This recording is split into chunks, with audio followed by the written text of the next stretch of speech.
बच्चों, जैसा कि हम इतने दिनों से 11वीं कक्षा का 14वां अध्याय पढ़ रहे हैं, हमने 7 भाग ऑलरेडी कर लिए हैं। आज हम देखेंगे 14वें अध्याय का 8वां भाग। 11वीं कक्षा का चैप्टर हम पढ़ रहे हैं और इसमें हम पढ़ेंगे कि श्वसनीय संतुलन चार्ट क्या होता है। दैट मीन्स जितनी भी एनर्जी हमने बनाई है या हम पूरे जितने भी चक्र पढ़ा है, ग्लाइकोलाइसिस चक्र पढ़ा है, क्रेब्स चक्र पढ़ा है, या हम करें कि इलेक्ट्रॉन ट्रांसपोर्ट सिस्टम पढ़ा है, तो हमने एक साइक्लिक फॉर्म में देखा है। Electron transport system cyclic form में नहीं है, बट 2 चक्र तो है, हाँ या ना। तो वो 2 चक्र हैं, हम कह रहे हैं कि वो एक ही चक्र में चलते हैं। कभी कुछ वैज्ञानिक बोल रहे हैं 36 एटीपी निकलता है, कुछ बोलते हैं 38 एटीपी निकलता है। तो एक्चुअल में ये चीज़ है भी या नहीं है, इसी चीज की जानकारी ही क्या है, श्वसन संतुलन चार्ट है, बैलेंस शीट ऑफ रेस्पिरेशन। ठीक है, तो स्टार्ट करते हैं हमारा टॉपिक, श्वसनीय संतुलन चार्ट। ठीक है, इंग्लिश में इसको हम बोलते हैं बैलेंस शीट ऑफ रेस्पिरेशन। ठीक है, ये जो है आपको लग रहा होगा कि मैम इंग्लिश भी बहुत ज़्यादा बोलती है, लेकिन ऐसा नहीं है बच्चों। मुझे पता है कि जो मेरे वीडियोस देखते हैं वो ज़्यादातर बच्चे गवर्नमेंट स्कूल के हैं, लेकिन आप खुद सोचें, जब गवर्नमेंट स्कूल इंग्लिश मीडियम में तब्दील हो रहे हैं तो क्यों ना हम अब 11-12 के बाद हम एक नई दिशा में जाएंगे। स्कूल लेवल ख़त्म हो चुका होगा, अब हम थोड़े मैच्योरिटी लेवल पे आ जाएंगे, हम अपना फ्यूचर बनाने वाले टाइम पे आ जाएंगे। तो क्या तुम इतना सा भी प्रयास नहीं कर सकते कि कोई तुम्हें कोई चीज़ सिखाना चाह रहा है इंग्लिश के अंदर, वो तुम्हें कुछ बताना चाह रहा है, तो तुम क्या सीखना नहीं चाहते? ऐसा तो नहीं है कि मैं केवल इंग्लिश ही बोल करके रह जाती हूँ, हिंदी बिल्कुल भी नहीं बोलती हूँ। मैं इंग्लिश में यदि कोई वर्ड बोलती हूँ तो मैं इंग्लिश हिंदी का भी मीनिंग बताने की पूरी कोशिश करती हूँ। एम आई राइट? हाँ या ना? तो देखो बच्चों, ये चीज़ यदि तुम ये भावना लगा करके सोचोगे ना कि हिंदी ही पढ़ानी है, इंग्लिश ही पढ़ानी है, तो वो बच्चा, मैं सच कह रही हूँ, उसको कोई भी टीचर आगे नहीं बढ़ा सकता। मेरा यही एजेंडा है कि कहीं से भी तुम्हें कोई चीज़ मिल रही है, जो ज्ञान तुम्हें अच्छा है, तुम्हारे लिए लाभवर्धक है, वो मिल रहा है, तो उसे एक्सेप्ट करने की कोशिश करो। हिंदी इंग्लिश ये पता है जिंदगी भर चलता रहेगा यदि जो लोग ऐसा सोचते हुए चले जाएंगे, वो कभी कुछ नहीं कर सकते। जब हम छोटे थे, जब हम बहुत नौनू से बच्चे थे, तो क्या हमने सोचा था कि आज हम इतने बड़े बन पाएंगे? सोचा था क्या बताओ आपने ऐसा कुछ सोचा था कभी? नहीं ना। तो फिर हम क्यों इतनी जल्दी हार मान लेते हैं हर चीज़ के पीछे कि इंग्लिश में पढ़ा रहा है, हिंदी में पढ़ा रहा है। कमियां निकालना बहुत आसान है, कमियों को सुधारना बहुत मुश्किल है। तो अपना वर्क करना है तो तुम ये सोचो कि हमें कमियों पे सुधार करना है, कमियां निकालने में नहीं। ठीक है, मुझे इससे कोई फर्क नहीं पड़ता, मेरा जो मेथड ऑफ टीचिंग है वो ऐसा ही रहने वाला है, क्योंकि ऐसा नहीं है कि सिर्फ यहाँ पर एक ही तरह के बच्चे वीडियोस देखते होंगे, है ना। कुछ बच्चों को इंग्लिश में सीखने की भी ललक होगी, वो भी मेरा वीडियो देखते हैं, हाँ या ना। जो कुछ बच्चे हैं जिनको थोड़ी बहुत इंग्लिश आती होगी, वो भी मेरा वीडियो देख रहे हैं, हाँ या ना। तो वो सब चीज़ें हैं, मुझे सभी को लेकर के चलना है, मुझे एक अकेले बच्चे को लेकर के नहीं चलना है। Get my point? तो मैं उन बच्चों से सॉरी भी मांग रही हूँ जिन बच्चों को ये लग रहा है कि मैम इंग्लिश में बोल रही है, और उनसे ये रिक्वेस्ट भी कर रही हूँ कि बच्चों प्लीज़ अपने आप में एक ज़ील लाओ, कुछ नया सीखने की, कुछ नया करने की, तब ही कुछ कर पाओगे। ठीक है, आज का ज्ञान खत्म है क्योंकि ज्ञान ही लग रहा होगा सबको। तो आज अपन अपना टॉपिक स्टार्ट करते हैं, डोंट वेस्टिंग आवर टाइम।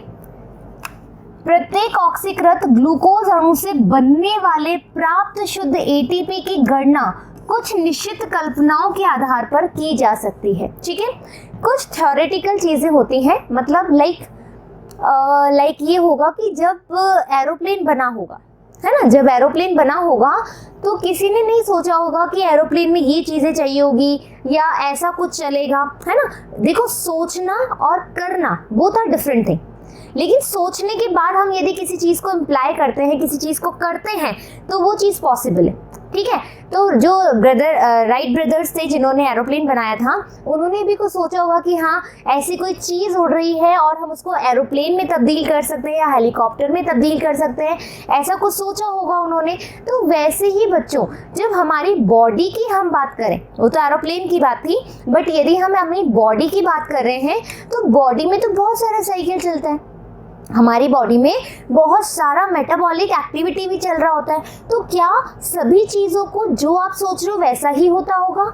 ना, it's not impossible, because of हमारी बॉडी में तो बहुत बहुत बहुत सारी चीज़ें चलती है। तो क्या सारी चीज़ें हम एग्जैक्टली पता लगा पाते हैं? नहीं पता लगा पाते हैं। तो हम सिर्फ एक अनुमान लगाते हैं, हम अपना एक इमेजिनेशन ड्रॉ करते हैं हमारे माइंड में, हम एक अपनी कल्पनाएं करते हैं। तो यहाँ पर भी जब हम प्रकाश श्वसन name, so sorry for that, जब हम हमारे पादप श्वसन की, प्रकाश नहीं पादप श्वसन की बात करते हैं, तो हमें लगता है कि टोटल जो एनर्जी मॉलिक्यूल है वो 38 ATP होगा। But it is possible? क्या वाकई में 38 ATP निकलता है? नो, ये सिर्फ हमारी एक कल्पना है। फिर हम बोलते हैं कि ग्लाइकोलिसिस है, ग्लाइकोलिसिस एंजाइम जो है उसके अंदर बहुत सारे एंजाइम्स होते हैं और वो यूं चलता रहता है, फिर यूं चलता रहता है, फिर यूं चलता रहता है। तो क्या वो ऐसे ही चलता रहता है? क्या बीच में से कोई भी मॉलिक्यूल उसके अंदर आकर के इंटरप्ट नहीं कर सकता? कुछ ना कुछ तो होता ही होगा, कुछ ना कुछ चीज़ें होती होगी। उन्हीं चीज़ों को आज अपन इस वाले भाग में या इस वाले पार्ट में हम देखने जा रहे हैं, ठीक है। तो क्या क्या कल्पनाएं हैं, देखें। यह एक क्रमिक, जो मैंने आपको बताया, यह एक सुव्यवस्थित क्रियात्मक पाथ है। जो पादप श्वसन या फिर एक रेस्पिरेशन है, वो क्या है, एक हमने ऐसी कल्पना करी है, एक डायरेक्ट, मतलब हम कह सकते हैं कि कल्पना हमने करी है, एक इमेजिनेशन किया है श्वसन की रिगार्डिंग, रेस्पिरेशन की रिगार्डिंग, क्या कि यह एक क्रमिक है ना, यानी कि निरंतर चलता जा रहा। निरंतर क्या चलता है? साइकिल, है ना। निरंतर क्या चल रहा है? साइकिल। देखो मैं कहीं पर भी नहीं रुक रही हूँ ना, है ना, कहीं पर भी नहीं रुक रही। तो निरंतर क्या चल रहा है? ये एक क्रमिक है और सुव्यवस्थित। सुव्यवस्थित यानी कि देखो, व्यवस्थित क्या होता है, एक मैनर वे होता है। व्यवस्थित यानी कि जब तुम अपनी पूरी दिनचर्या तुम्हारे दिमाग में है तो वो एकदम सही तरीके से चलेगी। लेकिन जैसे तुमने सोचा कि यार मैं 2 घंटे पढ़ाई करूंगा, 2 घंटे खेलने जाऊंगा या खेलने जाऊंगी, फिर मैं 1 घंटे अपने दोस्त से मिलने चला जाऊंगा, फिर मैं 2 घंटे सो लूंगा, फिर मैं पूरी रात को पढ़ाई कर लूंगा। ये तुमने प्लान किया है, ये तुम्हारी कल्पना है। लेकिन ठीक है, तुमने ऐसा प्लान किया, लेकिन जब तुम उसको करने बैठोगे तो हो सकता है कि तुम 1 ही घंटा पढ़ाई कर पाओ। क्यों? क्योंकि दोस्तों से मिलने तुम 1 घंटे के लिए गए थे, लेकिन वहाँ 2 घंटे लग जाए। तो यानी कि वो तुम्हारी व्यवस्था क्या हुई? अव्यवस्थित हो गई कि नहीं हो गई? लेकिन हम ऐसी कल्पना करते हैं कि श्वसन क्रिया में चलने वाले चक्र क्रमिक तो है और व्यवस्थित है, मतलब कहीं कोई रुकावट नहीं आ रही है, मतलब सारी चीजें बन रही है, कोई रुकावट नहीं आ रही है। और क्रियात्मक है। क्रियात्मक क्यों? कि कोई भी आ रही है, सबस्ट्रेट आ रहा है, एंजाइम आ रहा है, दैट मीन्स क्रियाधार आ रहा है, उत्प्रेरक आ रहा है और वो एक रिएक्शन को पर्टिकुलर चलाए जा रहा है, ऐसा हम सोच रहे हैं। जिनमें एक क्रियाधार से दूसरे क्रियाधार का निर्माण होता है। जैसे क्रेब्स साइकिल की बात करें तो हमने क्या बोला था? ऑक्जेलो एसिटिक अम्ल से सिट्रिक अम्ल बन रहा था, ऑक्जेलो एसिटिक अम्ल से सिट्रिक अम्ल बन रहा था, ऐसा बोला। जिसमें ग्लाइकोलिसिस से शुरू होकर TCA चक्र तथा पथ ETS इलेक्ट्रॉन ट्रांसपोर्ट सिस्टम एक के बाद एक आती है। यानी कि हम क्या कह रहे हैं कि ये एक साइकिल है। किसका है ये साइकिल? हमारे श्वसन का, ठीक है। सबसे पहले यहाँ पे आ गया ग्लाइकोलिसिस, ठीक है। ग्लाइकोलिसिस के बाद आ गया भैया क्रेब्स साइकिल और क्रेब्स साइकिल से आ गया हमारा ETS, ठीक है। तो एनर्जी जो है चलती जा रही है। ग्लाइकोलिसिस में संश्लेषित NADH माइटोकॉन्ड्रिया में आता है जहां उसका फॉस्फोलीकरण होता है। अब देखो मेरी बात सुनो, ये तो हो गई अपनी पढ़ने वाली बात। अब समझने वाली बात पे आ जाओ। तो समझने वाली बात ये है कि हमसे ये बोला जा रहा है कि हमारी बॉडी में ग्लाइकोलिसिस चलता है,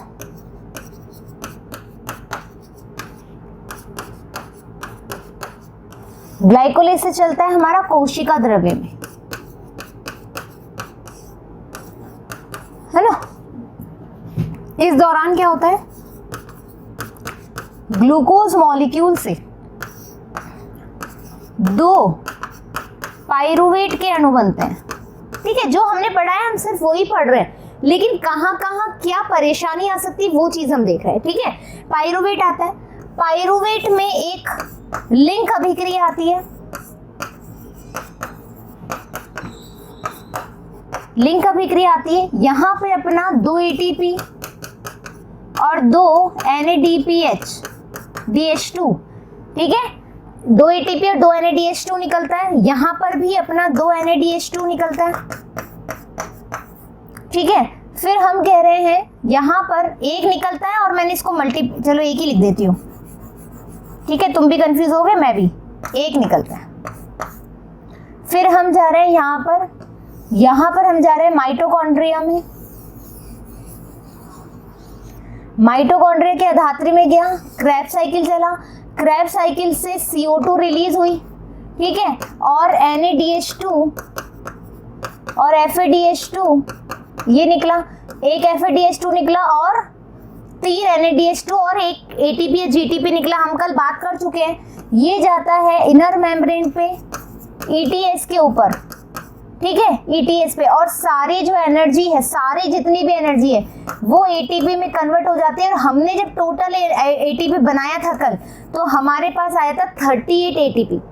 ये बात हुई, मतलब जो हमने अनुमान लगाया, जो हमने पढ़ाई करी है, जो हमारे वैज्ञानिकों ने हमें बताया, वो हमें बताया कि ये क्रमिक चक्र है।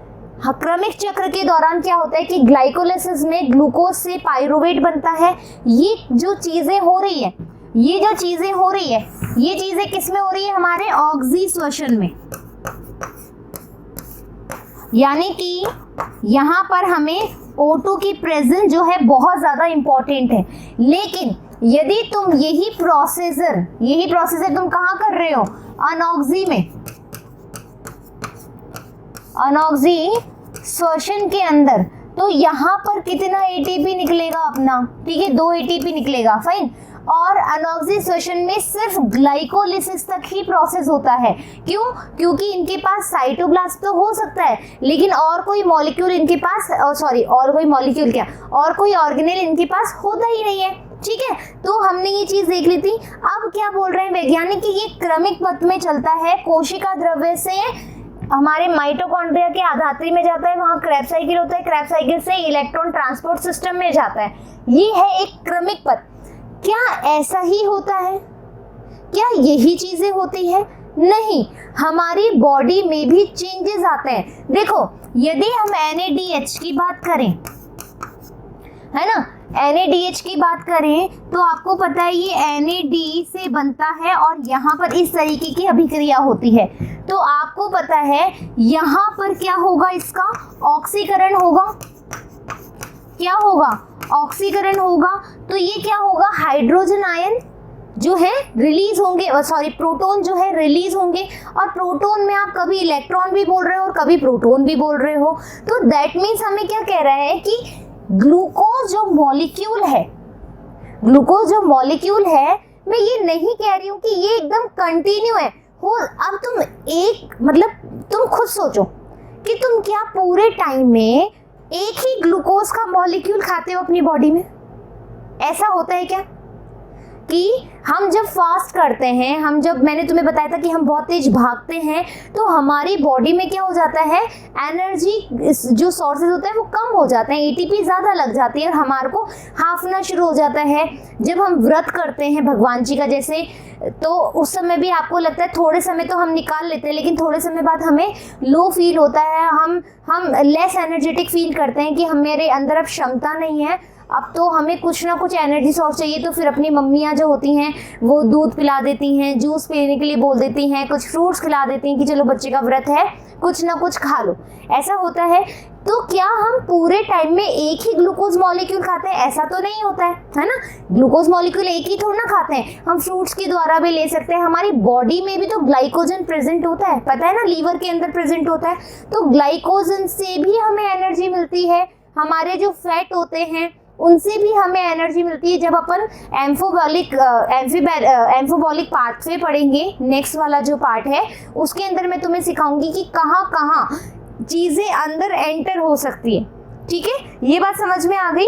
तो ये हमारा अजम्पशन है, ये हमारी कल्पना है कि इस तरीके से जो है एक पथ चलता है और उसमें इतने एटीपी निकलते हैं, इसमें इतने एनएटीपी, लेकिन असल में ऐसा कुछ भी नहीं होता है। असल में हम ये बिल्कुल नहीं कह सकते कि हमारी बॉडी में केवल 36 या 38 मॉलिक्यूल ऑफ एटीपी बनता होगा, ऐसा नहीं है। Clear that? तो यही अजम्पशन की बात हमने यहाँ पर करी है। यहाँ तक चीजें क्लियर? अब देखो क्या बोल रहा है ये चौथी बात, पथ का कोई भी मध्यवर्ती दूसरे यौगिक के निर्माण में उपयोग में नहीं आती। क्या ऐसा पॉसिबल है? तुम सोचो खुद, जैसे एक साइकिल चल रहा है, ठीक है, अब ये कह रहा है कि जो इसके एंजाइम्स होंगे, जो इसके एंजाइम होंगे वो दूसरी रिएक्शन में पार्टिसिपेट नहीं कर रहे। क्यों भाई? एक ग्लूकोज का मॉलिक्यूल है, ग्लाइकोलिस से छोड़ो, ये क्रेब्स साइकिल मान लो, क्रेब्स साइकिल से तुमने पायरुविक अम्ल से एसिटिल कोएंजाइम को जोड़ा और ये साइकिल ऐसे चल रहा है। तो हो सकता है हमारी बॉडी में एक ही ग्लूकोज छोड़ना है, बहुत सारे ग्लूकोज हो सकता है इधर भी क्रेब्स साइकिल चल रहा हो। तो इन दोनों की इंटरमीडिएट यानी कि एंजाइम्स या जो एक दूसरे की रिएक्शन को चलाने में हेल्प करते हो, तो हो सकता है ना इसी वाली पोजीशन का रिएक्शन एंजाइम यहाँ पर भी जाके काम कर सकता है ना। हाँ या ना? अरे एक जैसी चीजें होंगी तो वो एक ही पथ में काम करेगा क्या? दूसरे पथ में भी तो जा सकता है। हाँ है ना? ये पॉसिबल है ना?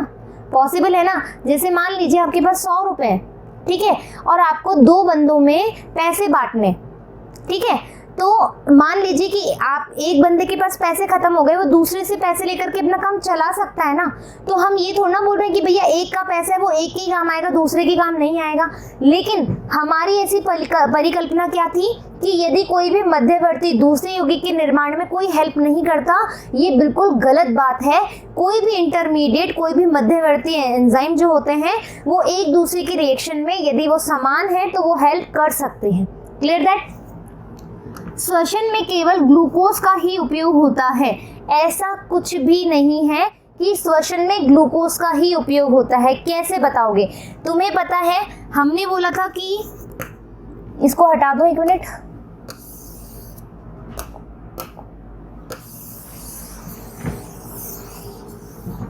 ठीक है, हमने बोला था कि सुक्रोज है, ठीक है, सुक्रोज से सुक्रोज इन्वर्टेज,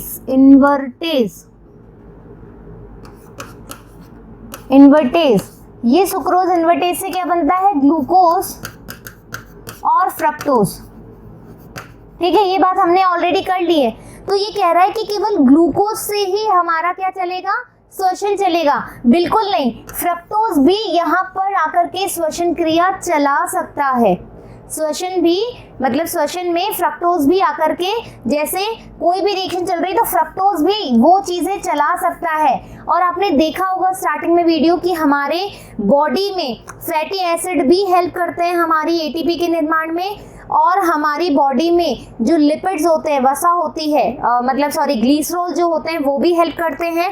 इसके अलावा मैं बोलूं तुम्हें कि जो हमारी बॉडी में कार्बोहाइड्रेट होते हैं वो भी हमारी हेल्प करते हैं। कार्बोहाइड्रेट केवल ग्लूकोज ही नहीं, जैसे मैनोज भी हो सकता है, फ्रक्टोज भी हो सकता है, जितने भी हेक्सोस कार्बन है वो भी इस श्वसन को चलाने में हेल्प कर सकते हैं। लेकिन जो सबसे अच्छा पाथवे, सबसे अच्छा मॉलिक्यूल है वो ग्लूकोज है। इसीलिए हम ऐसा सोचते हैं कि केवल ग्लूकोज मॉलिक्यूल ही ऐसा है जो श्वसन में हेल्प कराता है, बट ऐसा नहीं होता है। ठीक है, कोई दूसरा वैकल्पिक क्रियाधार पथ किसी भी मध्यवर्ती चरण में प्रवेश नहीं करता, ये बात हम ऑलरेडी डिस्कस कर चुके हैं।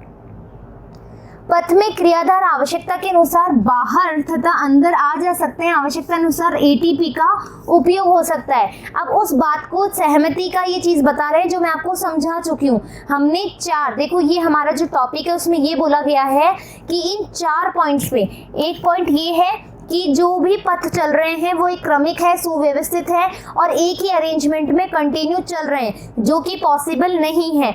दूसरा ये बोल रहा है कि जो NADH है उसका फॉस्फोरीकरण होता है माइटोकॉन्ड्रिया के अंदर, ये भी चीज पॉसिबल नहीं है, ऐसा नहीं होता है। फिर हम कह रहे हैं, कैसे बताया था, इस लिंक अभिक्रिया में भी NADH2 बन रहा है जब वो कोशिका द्रव्य से माइटोकॉन्ड्रिया में जा रहा है। तो यहाँ पर भी तो NADH2 का क्या हो रहा है, अपचयन हो रहा है, हाँ या ना? चीजें समझ में आई। फिर थर्ड पॉइंट हमको बोल रहा है कि पथ का कोई भी यानी कि कोई भी इंटरमीडिएट जो है एंजाइम है वो एक रिएक्शन के अलावा दूसरी रिएक्शन में नहीं जा सकता, ऐसा पॉसिबल नहीं है।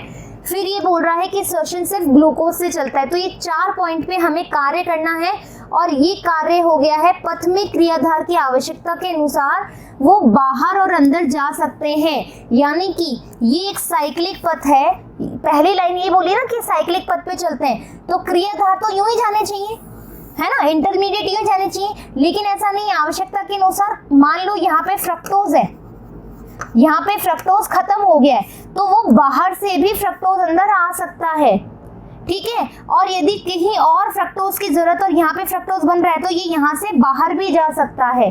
तो ये चीज कभी भी पॉसिबल नहीं है कि कोई साइकिल चल रहा है तो वो एक ही अरेंजमेंट में चलेगा, वहां से कोई भी सबस्ट्रेट कोई भी एंजाइम अपनी आवश्यकता के अनुसार अंदर बाहर हो सकता है। Clear that?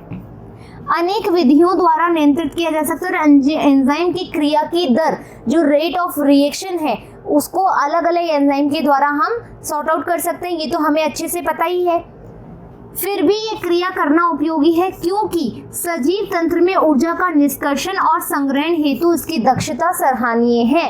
हम साइकिल इसलिए पढ़ते हैं क्योंकि साइकिल से हमें पता लग जाता है कि कितना एटीपी मॉलिक्यूल निकल रहा है, कौन सा एंजाइम चाहिए होता है, कौन सा सबस्ट्रेट बन रहा है, वो सब चीज़ें हमें पता लगा ली जाती है, इसलिए ये इम्पॉर्टेंट है।